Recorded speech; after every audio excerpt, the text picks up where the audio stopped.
Alright, ladies and gentlemen, I'm here on the Shield in my last video for tonight. Just 3 videos today. Calm little day here before busy week of ranked college basketball matchups. Pretty damn near the whole week. I'll be recapping damn near every day at least a ranked matchup. Tomorrow I have 3, so it's gonna be a stacked day. But yeah, anyways, enough about that. Let's talk about Monday Night Raw. Monday Night Raw from tonight, November 10th. 2025 show here. So John Cena returned home to Boston Monday night on WWE Raw for the kickoff of the Last Time Is Now tournament. So we'll see what John Cena had to say to the fans and competitors vying for an opportunity to compete against him in his final match at Saturday night's main event, I believe on December 13th. So let's see what happened here on the Shield. So it was announced in advance that I covered in the news video earlier before the show. John Cena would have an appearance, CM Punk would appear, the 2 Last Time Is Now tournament matches, the Women's World Championship match, Women's Tag Team Championship match. Let's get into it. Well, you know, Triple H couldn't avoid the spotlight.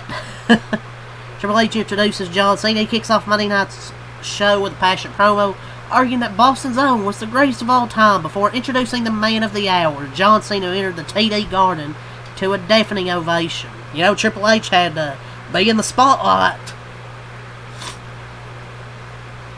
So, but anyways, let's get to what he had to say. He thanked the fans and revealed that December 13th, not only will he wrestle his last match, but that particular edition of Saturday night's main event will also feature exhibition matches between the main roster and NXT stars in an effort to open the door to the future while his door closes, which I think is pretty damn cool personally. But the Intercontinental Champion, Dominic Mysterio, interrupted to a course of boos. He talked trash and threatened to put Cena down, a more colorful version of a "you messed up" chant reigned from the stands, and the Unseen 17 fired up, warning Dirty Dom he had messed with the wrong guy at the wrong time in the wrong place. He said, "I'm not even at my..." Why does it keep scrolling up? "I'm not even at my peak. I'm better than you were at your prime," he insulted the hometown hero. Triple H interrupted, agreed with the fans' assessment of the heel's actions, and then he made a Intercontinental Championship match between the 2 officials. This was a great opening segment here. Some notes here. Triple H started the show by noting that we live in a divided era where people do not agree with each other on anything. It was as if he was making a point that did not need to be made for an audience that would just want to cheer for Cena. I don't know why he needed to say all that for. Anyways, this was an outstanding promo that allowed Cena to take center stage in front of his friends and family, deliver the news about Saturday night's main event, and set up the opening match against Mysterio. Great segment to open the show here. Then we get their Intercontinental Championship match between John Cena and Dominic Mysterio. This was really damn good. John Cena defeats Dominic to win the Intercontinental Championship, become Grand Slam John. We'll get to the ending here. So the champion recovered, kicked out of the Attitude Adjustment. There was a ref bump. The challenger implied the STF, forcing the champion to tap out. The injured ref missed it, though Cena added an Attitude Adjustment. Mysterio kicked out at 2 amid the new refs sprinting to the squared circle. Champion recovered, delivered 619, tried for a frog splash. Cena caught him, rode through, drove him to the mat with one last day and scored the win in the process, winning the championship that he's never held and completing the all-important Grand Slam in his last, in one of his last few matches. I thought this was great. There might be the bias of me being I guess a John Cena mark. You know, there will be some who will call the outcome here a short-sighted one that brought Mysterio's reign to an end unnecessarily. But this was an overabundance of fun and nostalgia. You know, Cena had a blast out there. Mysterio proved his worth as a future headliner, and the crowd in Boston ate up every big spot near fall. It was far from a classic, but this was pro wrestling at its best and enjoyable. And Cena getting a win in the title reign that arguably means as much to him as his legacy as the heel turn and his 17th title reign earlier in the year. But yeah, that was a great way to open the show with that segment and then that match. Now we move on to the start of the Last Time Is Now tournament. Damian Priest versus Rusev. So Rusev defeated Damian Priest here. We'll skip to the end. Priest fought back and leveled his opponent with a big clothesline as he put that momentum back on his side. Instead, Rusev gouged his eyes and delivered the Machka kick for the win. You know, Rusev has the deeper history with Cena, so it makes sense that he would advance here. But it really is alarming how much momentum Priest has lost since joining SmackDown. But Rusev has much more history with John Cena, obviously. Now, this was a step slower than expected, and most of the action took place during the commercial break. Priest's comeback wasn't incredibly abbreviated, and the finish came out of nowhere, even if it made perfect sense given the context of the babyface's ongoing storyline alignments. This was okay. An okay match, but I expected better. So let's move on next. CM Punk promo. CM Punk promo. So fired up, CM Punk hit the ring to address Logan Paul betraying him and aligning himself with the visions of Paul Heyman, Braun Breaker, and Bronson Reed. Paul claimed his eyes had been opened to a whole new vision after he suffered a tsunami from Reed, and the heels appeared by the social media megastar's side. The 3-on-1 beatdown ensued, but Joseph made the save. When that was not enough to even undisputed WWE Champion Cody Rhodes hit the ring to make the save and stood tall with his fellow baby faces. Looks like that's gonna be your War Games match. It's gonna be the Vision against Jay, Cody, CM Punk, and probably Roman. I say it's probably going to be 4-on-4. Maybe it'll be a 5-on-5, but it might be a 4-on-4. We'll see. But those are some of the names you'll see in that men's War Games match. So, I mean, this was solid. Can you say War Games? Because that's going to be your War Games match. This don't do much in any terms of providing any reason for Paul's decision to partner up with Heyman and Co. Because WWE can't come up with anything creative. Oh, he hit me with a tsunami, so I saw the vision. That's not really much of a story of why he joined the Vision. It's just for War Games.